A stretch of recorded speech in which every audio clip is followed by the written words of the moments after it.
প্রতিদিনের মতন আরেকটা নতুন রান্নার ভিডিও নিয়ে চলে এলাম। আজকে আমি রান্না করব কাতলা মাছ সজনে ডাঁটা আর আলু দিয়ে। এবার মাছে লবণ হলুদ মাখিয়ে নেব। মাছটা আঁশ ছাড়িয়ে ভালো করে ধুয়ে নিয়েছি। লবণ হলুদ মাখানো হয়ে গেছে, 5 মিনিট রেখে দেবো। সে কড়াইটা বসিয়ে দিয়েছি, এবার কড়াইতে তেল দিয়ে দেবো। তেলটা গরম হয়ে গেছে, এবার মাছগুলো ভেজে নেব।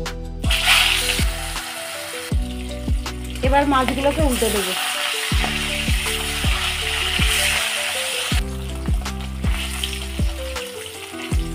মাছগুলোকে উল্টে পাল্টে আমি ভেজে নিলাম, ভাজা হয়ে গেছে, এবার তুলে নেব।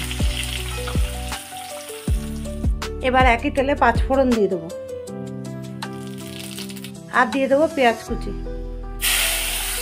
কেটে রাখা আলুগুলো দিয়ে দেবো।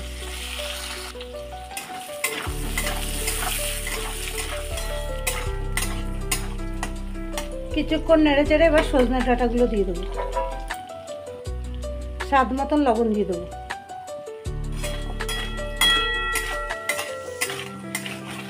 টমেটো কুচি দিয়ে দেবো। এবার দিয়ে দেবো জিরে বাটা, পেঁয়াজ বাটা আর লাল লঙ্কা গুঁড়ো।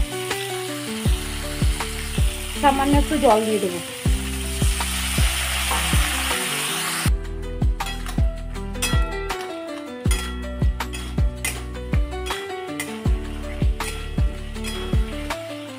পরিমাণ মতন হলুদ দিয়ে দেবো।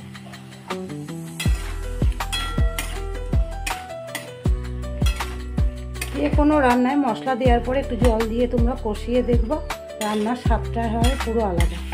মশলাটা আমার কষানো হয়ে গেছে, এবার আমি জল দিয়ে দেবো।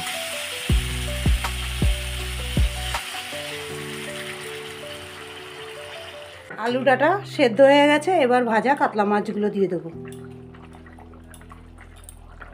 কাতলা মাছের ঝোলটা আমার হয়ে গেছে, এবার গরম মশলার গুঁড়ো দিয়ে একটা পাত্রে নামিয়ে নেব। আর এই রান্নাটা আপনাদের যদি ভালো লেগে থাকে একটা লাইক, একটা কমেন্ট, একটা থেকে সাবস্ক্রাইব করে দেবেন।